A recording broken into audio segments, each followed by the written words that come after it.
बिस्मिल्लाहिर्रहमानिर्रहीम। Online earning forex trading for visually impaired blind series की एक और वीडियो हाजिर खिदमत है। आज की वीडियो बहुत ही इंपॉर्टेंट होने वाली है। आपने जैसे कि टाइटल में पढ़ा है कि without any research, without studying more, we can create the gold signal.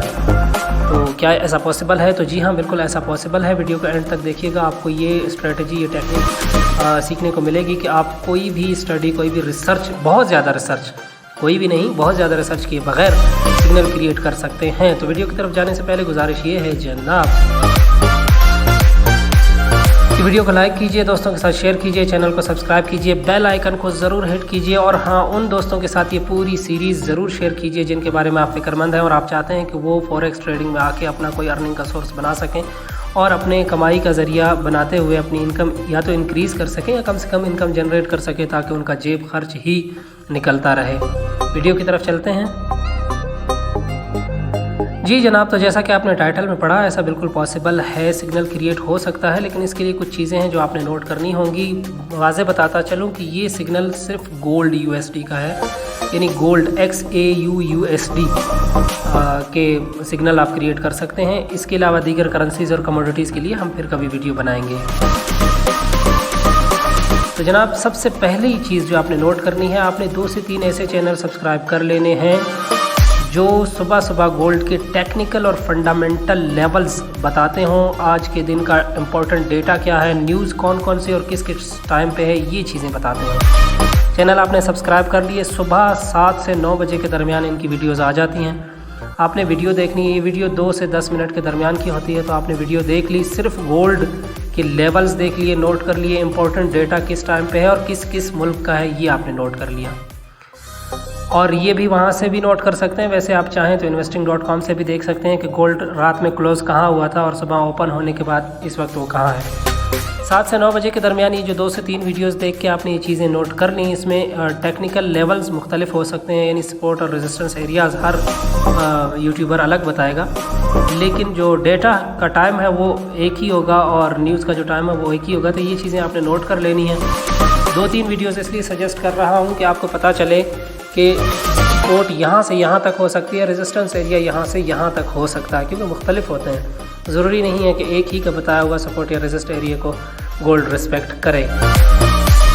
चीज़ें आपने नोट कर ली, फंडामेंटल टेक्निकल लेवल्स और डेटा वगैरह ये आपने लिख लिया अपने पास। अब आपका ये आधे से पौने घंटे का काम जो है मुकम्मल हो गया। इससे ज़्यादा आपको रिसर्च करने की ज़रूरत नहीं है। अब आपने गोल्ड को देखा, गोल्ड सुबह ओपन हुआ मिसाल के तौर पे 1844 से, एक मिसाल बता रहा हूँ। इसमें रेजिस्ट एरिया बताया हमारे किसी यूट्यूबर ने 1860, किसी ने बताया 1854 और किसी ने बताया 1858। तो ये आपने लेवल्स नोट कर लेना।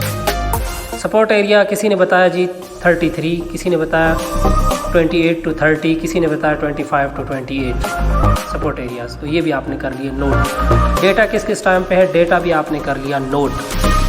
ये आपके पास चीज़ें जो मुख्तसर और एक बिल्कुल मामूली सी रिसर्च थी वो आपके पास पूरी हो गई। अब आपने गोल्ड को देखा, सुबह 44 से ओपन हुआ, लेकिन ओपन होते ही गोल्ड ऊपर ऊपर ऊपर ऊपर ऊपर ऊपर जा रहा है और 54 पे पहुंच गया। मिनिमम गोल्ड की मूवमेंट किसी भी साइड पे $10 होनी चाहिए।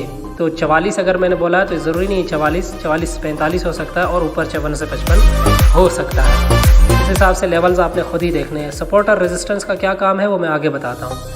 अच्छा, 54 से 55 पे आ गया, यानी $10 मैक्सिमम गोल्ड ने ऊपर मूव कर लिया, ऊपर मूव कर लिया। और ये आप दिन में देख रहे हैं कि टाइम भी है जो जनाब 9, 10, 11 बजे भी हो सकता है, सुबह 7, 8 बजे भी आप ये देख सकते हैं। गोल्ड कभी कभी ओपन होते ही पागल हो जाता है और किसी रुख को चल पड़ता है, तो फिर चलता ही जाता है। मिनिमम $10 चला गया तो यहाँ से आपने कर लेना है सेल।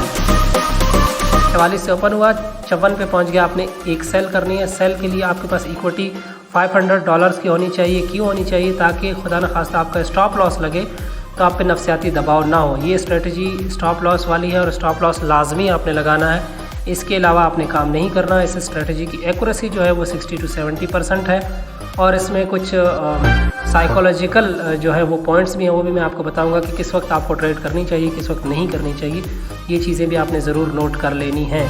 अच्छा, 54 से 55 पे आपने 0.01 की सेल लगाई और इसका स्टॉप लॉस क्या होना चाहिए? 80 से नीचे स्टॉप लॉस नहीं होगा।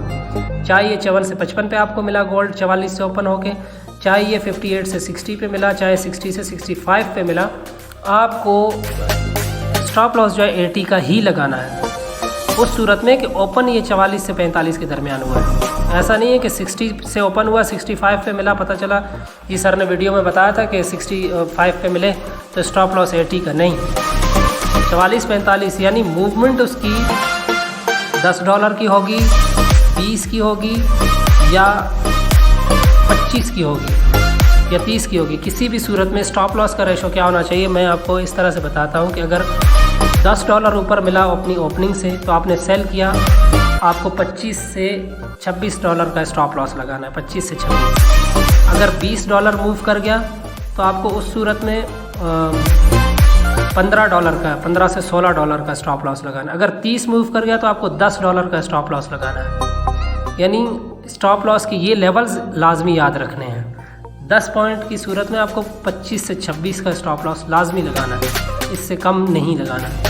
अच्छा जी, स्टॉप लॉस आपने लगा दिया और स्टॉप लॉस मस्ट होना चाहिए 500 की इक्विटी पे। लॉट साइज़ आपका 0.01 होना चाहिए ताकि स्टॉप लॉस हिट होने की सूरत में आप पे नफसियाती दबाव ना पड़े। टीपी कितनी होनी चाहिए? कहीं पे भी मिले आपको, 54-55 पे मिले यानी $10 ऊपर मिले, 20 ऊपर मिले, 30 ऊपर मिले ओपनिंग से, आज ही के दिन की बात कर रहा हूँ। यानी आज आपने देखा 44-45 पे ओपन हुआ, कल देखा जी वो 65 पे है तो पता चला सर ने ये बताया था ऐसे करते, नहीं, आज ही की बात कर रहा हूँ। ओपनिंग से आज ही कितने पॉइंट ऊपर मिल रहा है उस सूरत में, कितने भी पॉइंट आपको, यानी मिनिमम 10, कम से कम 10 पॉइंट, ज़्यादा से ज़्यादा 20, 25, 30 कितने भी मिले, आपको टीपी 50 पिप्स यानी $5 का ही देना है। इससे ज़्यादा टीपी नहीं करना, क्योंकि सिग्नल आप खुद क्रिएट कर रहे हैं, तो टीपी आपका बहुत छोटा होना चाहिए।